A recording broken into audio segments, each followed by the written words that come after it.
Ni apa? Ni boneknya tu.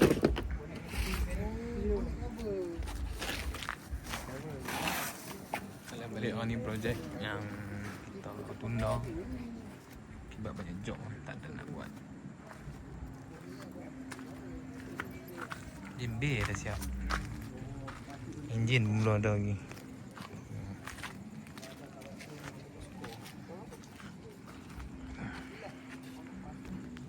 Oh, dia buka belakang ni.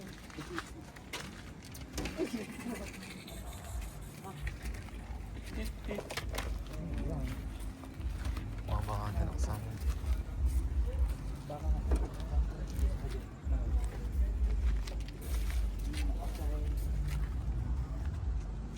Jadi macam ni dia. Okay. Jadi macam tu.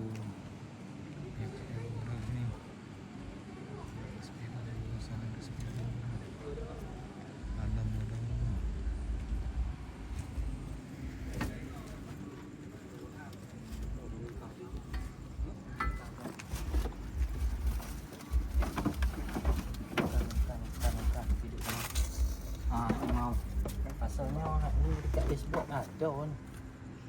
Ni Dubai Coin. Kat dashboard sana complete dia beli kita hari. Dah tahu. Betul tak? Tak ingat. Apa letak dulu belakang? Ni aku nak. Bawah ikon ni logo tak nampak. Ya dah tak nak masuk lah. Wire. Oi, pecah balon nak sambung.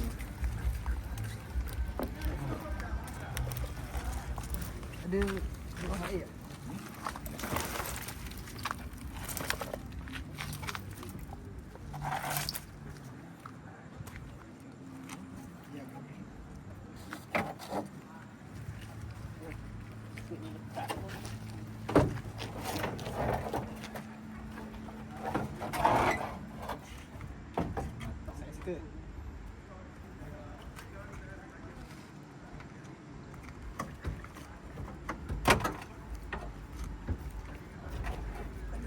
Sik tu tak boleh. Jom bang, kita buang kat mana tu?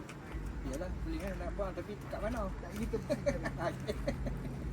Kat situ, letak sana. Tu dia punya.